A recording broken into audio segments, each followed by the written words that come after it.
Hello, everyone. Thank you once again for being a part of our show.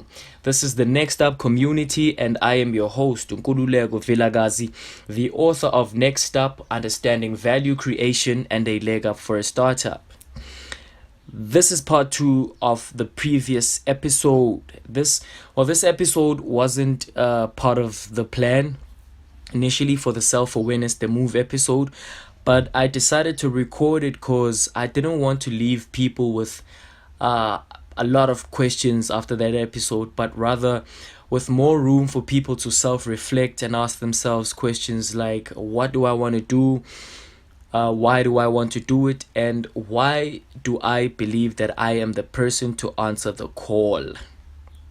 Because choosing to move once you've acknowledged who you are means you have had a conversation with self that you are ready to pay the price, whatever the cost. So, most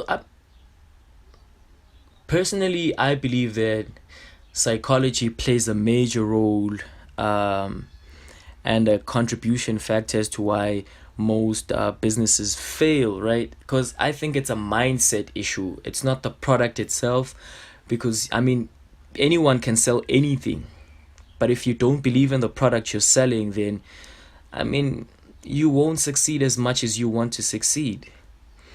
And right, we are where we are as a people based on how we see ourselves. And I mean, the quality of the products and services and companies and organizations that we run or want to run um,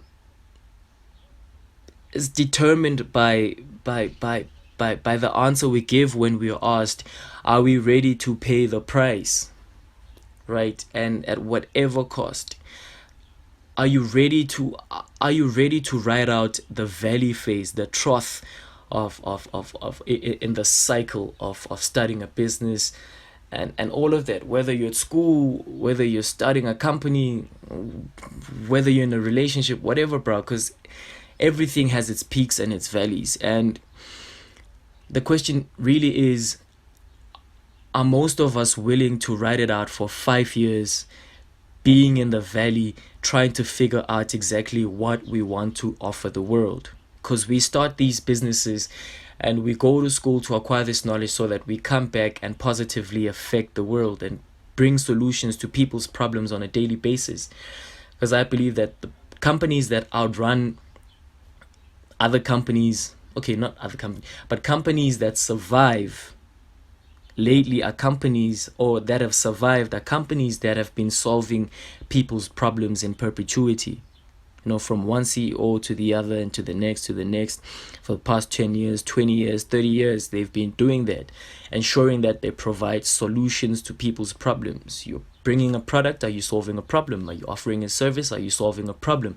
If so, do you have a continuity plan in place that if something as such as COVID-19 were to ever happen again, God forbid, would you survive it? What plan do you have? Or are we just in the trend?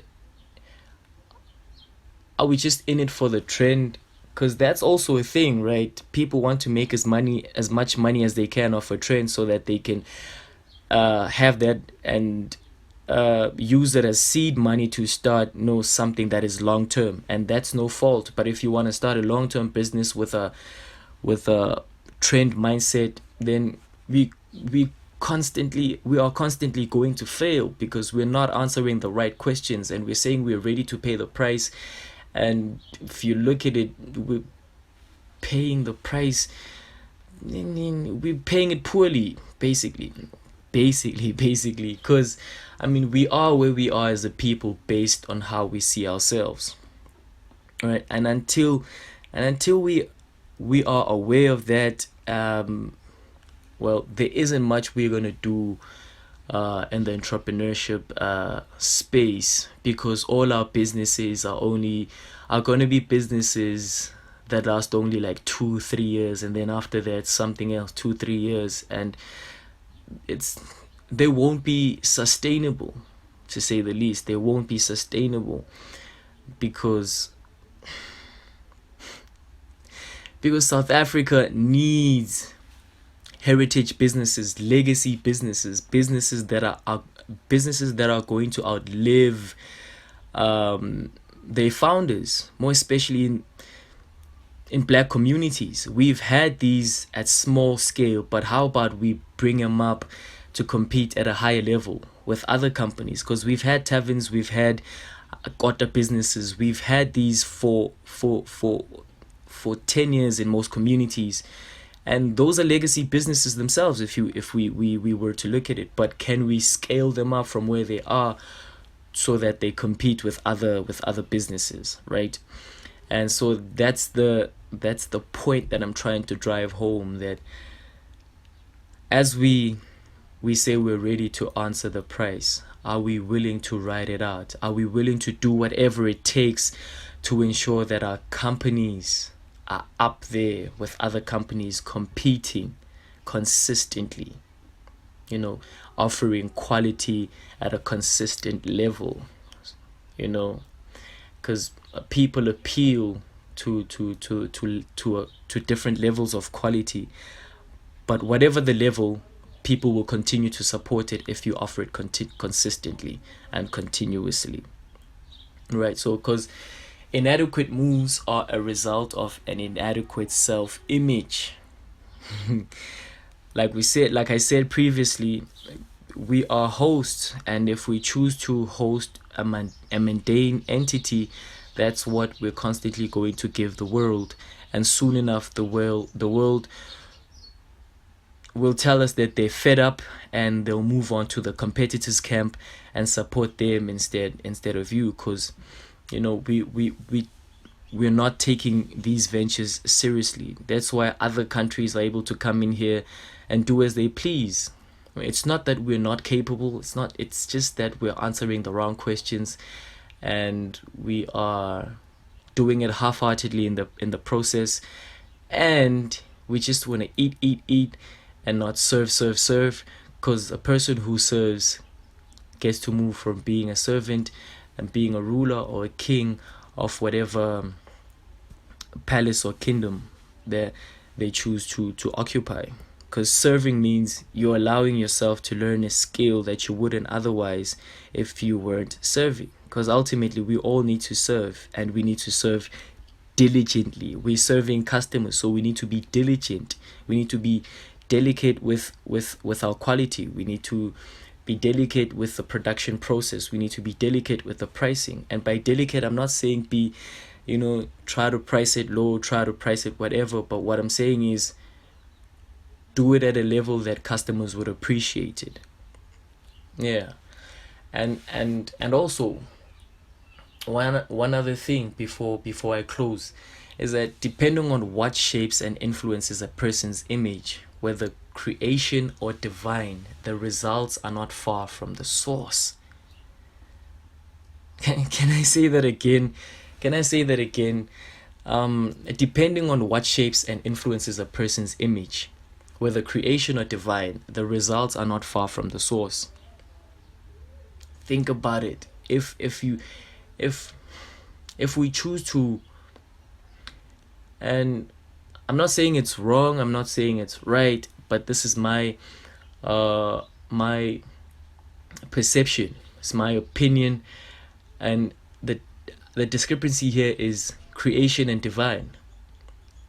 And if we choose to find our sources as people from that which is created, we need to understand that that creation is limited to its abilities and to it being aware to itself and what it can do, right? So if we choose to look at creation as a source of motivation, that means we are just from the jump limiting ourselves also, because we're drawing inspiration and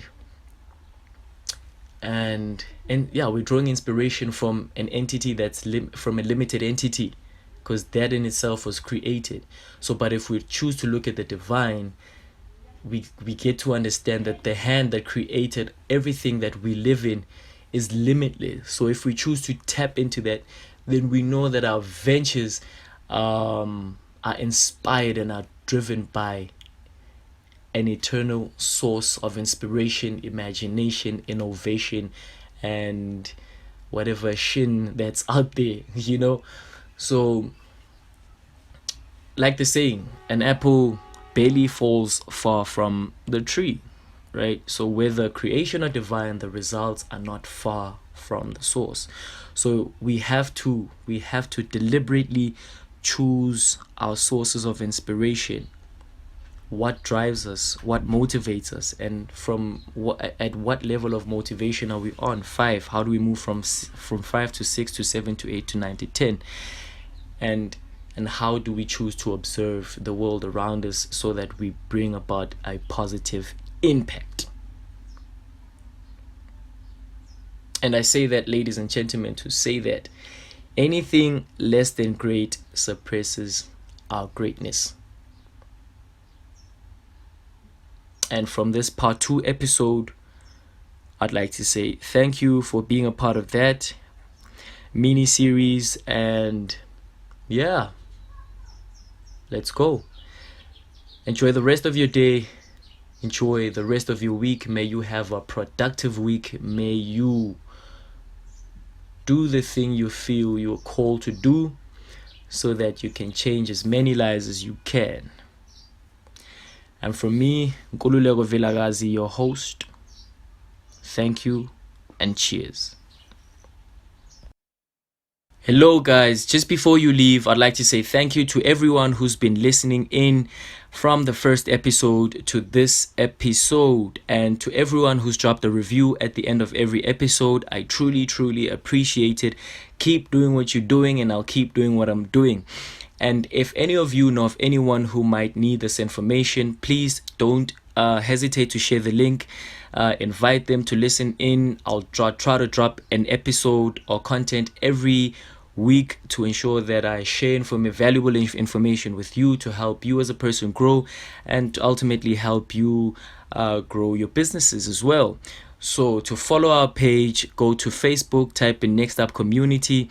Go on to Instagram, type up Next Up Community. And for my personal followings, it's Nkululeko Vilakazi on Facebook, and I am Nkululeko Vilakazi on Instagram, Mr. Bag Up on Twitter. And thank you once again for listening in. See you next week. Cheers.